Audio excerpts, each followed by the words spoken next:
실전 모의고사 1회 문항 29번을 볼게요. 왼쪽 도형을 시계 반대 방향으로 몇 도만큼 두 번 돌린 후 아래쪽으로 뒤집었더니 오른쪽과 같은 모양이 되었습니다.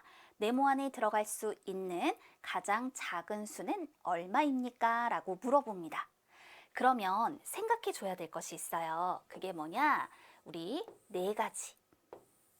이렇게 한번 떠올려 볼게요.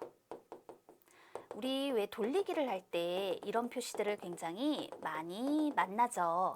그런데 이렇게 하면 이건 시계 반대 방향으로 90도만큼 돌렸다. 이렇게 표현하면 이건 시계 반대 방향으로 180도만큼 돌리기를 한 것이다. 이렇게 하면 이건 시계 반대 방향으로 270도만큼 돌리기를 한 거고, 그럼 이건 어때요? 시계 반대 방향으로 360도만큼 돌리기를 했다라고 표현해요. 여기에서 첫 번째 있던 이거는 시계 방향으로 270도만큼 돌리게 한 것과 같은 도형이 되고, 요건 시계 방향으로 180도만큼 돌리게 한 것과 같고, 그 다음 있는 건 시계 방향으로 90도만큼 돌리기를 한 것과 같습니다. 제일 아래 있는 건 시계 방향으로 360도만큼 돌리게 한 것과 같은 도형이 나오게 돼요. 돌리기의 특징을 살펴보았어요. 그럼 이 문제를 해결하기 위해선 왼쪽 도형을 시계 반대 방향으로 몇 도만큼 돌렸을까 예상을 합니다. 네모 안에 들어갈 수 있는 가장 작은 수 90일 것이다 라고 예상을 했어요. 근데 이게 만약에 맞지 않으면 180을 넣어보고 270을 넣어보고 이렇게 바꿔서 넣어보면 되는 거예요. 이 도형을 시계 반대 방향으로 90도만큼 두 번 돌린 후, 그러니까 이런 활동을 한 후 아래쪽으로 뒤집었더니 오른쪽과 같은 모양이 되었다. 문제를 해결하기 위한 방법으로 거꾸로 한번 생각을 해보도록 하겠습니다. 아래쪽으로 뒤집었으니까 나는 거꾸로 위쪽으로 뒤집어 보자. 그러니까 아래쪽으로 뒤집기 전의 상태. 그러면 위쪽으로 뒤집었더니 위아래가 반대로 바뀌죠. 그러니까 아래가 위쪽으로 가게 되는 거예요. 그러면서 나머지 부분들을 그려 나타내주면 되죠. 이렇게 됩니다. 이게 이제 위쪽으로 뒤집은 거예요. 그 다음에 또 거꾸로 생각해봐요. 시계 반대 방향으로 90도만큼 두 번 돌려서 이렇게 된 거니까 거꾸로 생각해서 그럼 나는 시계 방향으로 90도만큼 한 번 돌리고 두 번 돌려보겠다.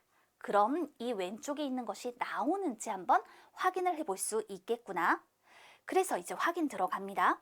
시계 방향으로 90도만큼 돌리기를 하면 위쪽이 오른쪽으로, 그리고 왼쪽은 위쪽으로 이렇게 움직여 가게 되죠.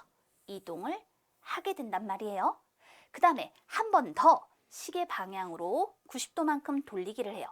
그럼 위쪽이 오른쪽으로, 오른쪽은 아래쪽으로, 그리고 난 다음에 이제 아래쪽이 왼쪽으로 가면서 나머지 부분들을 그려 나타내 볼 수 있겠죠. 그랬더니 어때요? 이 왼쪽 도형과 똑같이 되는구나. 내가 예상했던 90이 들어가는 것이 맞구나 라고 확인을 할 수 있게 됩니다. 또 다른 방법으로는요. 내가 처음에 90도라고 예상을 했으니까요. 그 방법대로 표현을 해보는 거예요. 시계 반대 방향으로 90도만큼 한번 돌려보자. 그랬더니 여기 요 왼쪽이 어디로 가나요? 위쪽으로 가면 되는 거죠. 그 다음에 요 아래쪽은 오른쪽으로 가면 되는 거예요. 그리고 난 다음에 나머지 부분들을 그려서 표현해주면 되는 거죠. 그 다음에 한 번 더 시계 반대 방향으로 이렇게 한 번 더 돌려주자. 그랬더니 여기 이거 어때요? 위쪽이 어디로? 왼쪽으로 오게 되고요. 그러면서 나머지 부분들을 그려서 표현을 해줄 수 있게 된다라는 거죠. 자, 요거 다시 한번 해볼게요. 요렇게 내려와 줘야 되는구나. 그래서 이와 같이 그려 표현을 했어요. 자, 그 다음 아래쪽으로 뒤집어 보는 거예요. 그러면 위아래가 반대로 바뀌게 되죠. 이 위에 있던 것이 아래쪽으로 오면서 이 부분들을 완성하여 나타내 볼 수 있게 되는 겁니다. 됐나요? 그랬더니 오른쪽 나오잖아요. 이렇게 예상을 한 다음 순서대로 나타내 보거나 아니면 예상을 한 후 거꾸로 그려보면서 맞는지를 확인해 주면 돼요. 내가 예상한 것이 맞았습니다. 네모 안에 들어갈 수 있는 수는 가장 작은 수 90이 되겠습니다.